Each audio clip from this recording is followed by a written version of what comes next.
Hello students, welcome to 1+1 channel. இந்த ப்ராப்ளத்தில் பார்த்தீங்கன்னா classify the following polynomials based on number of terms அப்படின்னு சொல்லியிருக்காங்க. அதாவது இப்போ இந்த classifyனா இதோட டைப்ஸ் எழுதணும் சரிங்களா. டைப்ஸ் வந்து என்ன சொல்லியிருக்காங்கன்னா number of terms பேஸ் பண்ணி இந்த டைப்ஸ் எழுதுங்க. அதாவது டைப்ஸ் வந்து number of based on terms ஒரு கொஞ்சம் டைப்ஸ் இருக்குது. based on degrees கொஞ்சம் terms இருக்கு சரிங்களா. ஃபர்ஸ்ட் நம்ம terms based on number of terms என்ன டைப்ஸ்னு பார்க்க போறோம். அதாவது termsனா ஒரு பிளஸ் ஒரு மைனஸ் தான் terms வந்து பிரிக்கும் சரிங்களா. ஃபார் எக்ஸாம்பிள் இப்போ இந்த சம் பாருங்க 5t cube 6t plus 8t square. So இதில் 1 2 3 terms இங்கே பாருங்க ப்ளஸ் வந்துருச்சு. அப்போ இது தனி இது தனி, இங்கே ஒரு ப்ளஸ் வந்துருச்சு. அப்போ 3 terms இருந்துச்சுன்னா அது பேர் வந்து ட்ரைனாமியல் சரிங்களா. சிங்கிள் டேர்ம் இருந்துச்சுன்னா மோனாமியல், 2 terms இருந்துச்சுன்னா பைனாமியல், வேர்டே சொல்லுது. 3 terms இருந்துச்சுன்னா ட்ரைனாமியல், மோர் தென் 3 terms இருந்துச்சுன்னா நம்ம அதை பாலினாமியல்னு சொல்கிறோம் சரிங்களா. புரியுதுங்களா? ஸோ அது நம்ம புக்கில் வந்து நம்மளுக்கு நம்ம தெளிவாக கொடுத்துருப்பாங்க. ஓகே சரி, இப்போ அடுத்தது பாருங்கள். ஸோ இது புரியுதா? ஃபர்ஸ்ட் சம் புரியுதா? ட்ரைனாமியல் பேஸ்ட் ஆன் டேர்ம்ஸ்னால் எத்தனை டேர்ம் இருக்குன்னு எண்ணணும். பேஸ்ட் ஆன் டேர்ம்ஸ் ஞாபகம் வச்சுக்கோங்க, நம்பர் ஆஃப் டேர்ம்ஸ். ஸோ இப்போ y ஒரு டேர்ம் -7 ஒரு டேர்ம். ஸோ 2 terms இருக்கிறதுனால இது வந்து பைனாமியல் சரிங்களா. இப்போ அடுத்தது நல்லா ஞாபகம் வச்சுக்கோங்க, டேர்ம்ஸ் பிரிக்கிறது வந்து ப்ளஸ் மைனஸ் மாதிரி தான் டேர்ம்ஸை பிரிக்கும். மல்டிப்ளிகேஷன் டிவிஷன்லாம் டேர்ம்ஸை பிரிக்காது. இப்போ இந்த மாதிரி இருந்துச்சுன்னு வைங்களேன் 2xyz, இது எல்லாமே ஒரே டேர்ம் தான். ஏன்னா இங்கே எங்கேயுமே அடிஷன் சப்ராக்ஷனே இடையில வரல பாருங்க.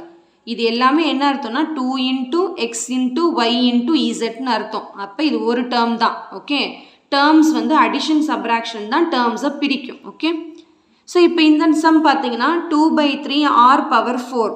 ஸோ இங்கேயுமே பார்த்தீங்கன்னா எங்கேயுமே அடிஷன் சப்ராக்ஷன் வரல. அப்போ இது வந்து ஒரு டேர்ம் தான். ஸோ இது 1 termங்கிறதுனால மோனாமியல். ஓகே, நெக்ஸ்ட் பாருங்க 6y⁵ + 3y - 7. ஸோ 3 terms, அதனால இது வந்து ட்ரைனாமியல். ஓகே புரியுதுங்களா. Next 8m² + 7m². இது மாதிரி வரும்போது கொஞ்சம் கேர்ஃபுல்லாக இருக்கணும். சும்மா இது வந்து 8m² ஒரு டேர்ம் 7m² ஒரு டேர்ம்னு ரெண்டு டேர்ம்ஸ்ன்னு பைனாமியல்னு சொல்லிடக்கூடாது. இங்கே ரெண்டுமே என்னதுன்னா லைக் டேர்ம்ஸ், ரொம்ப கேர்ஃபுல்லாக இருக்கும். இங்கே எங்கேயுமே நம்மளுக்கு லைக் டேர்ம்ஸ் வரல. ஸோ நம்ம லைக் டேர்ம்ஸ்னால் என்னன்னு தெரியும் இல்லையா, same variable and same power இருக்கிறது.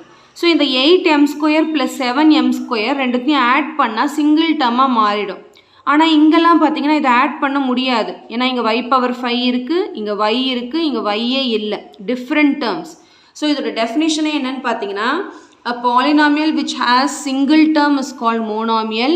a polynomial which has 2 different terms, இதுதான் டெஃபினிஷனே. 2 different terms இருந்துச்சுன்னா பைனாமியல், 3 different terms இருந்துச்சுன்னா ட்ரைனாமியல். ஓகே, இப்போ இதை பார்த்தோன்னே 2 different term கிடையாது, இது 2மே சேம் டேர்ம். இப்போ 8யும் 7யும் ஆட் பண்ணால் நம்மளுக்கு 15m² மாறிடும். அப்போ இது சிங்கிள் டேர்ம் தான். ஸோ அதனால் இது மோனாமியல். ஸோ லைக் டேர்ம்ஸ், இது ரெண்டும் like term. So it is 15m² which is 1 term only. இது ரெண்டுத்தையும் ஆட் பண்ணால் நம்மளுக்கு 15m² கிடைக்கும். அது 1 term தான், அதனால் இது வந்து மோனாமியல் சரிங்களா. ஸோ அந்த மாதிரி லைக் டேர்ம்ஸ் வரும்போது கொஞ்சம் கேர்ஃபுல்லாக பார்த்துட்டு போடணும். ஓகே, ஸோ இதுதான் based on number of terms. Okay, so கண்டிப்பாக இந்த சம் நல்லா உங்களுக்கு கிளியராக அண்டர்ஸ்டாண்ட் ஆயிருக்கும்னு நினைக்கிறேன். So thank you so much for வாட்சிங் ஸ்டூடெண்ட்ஸ். பாய்.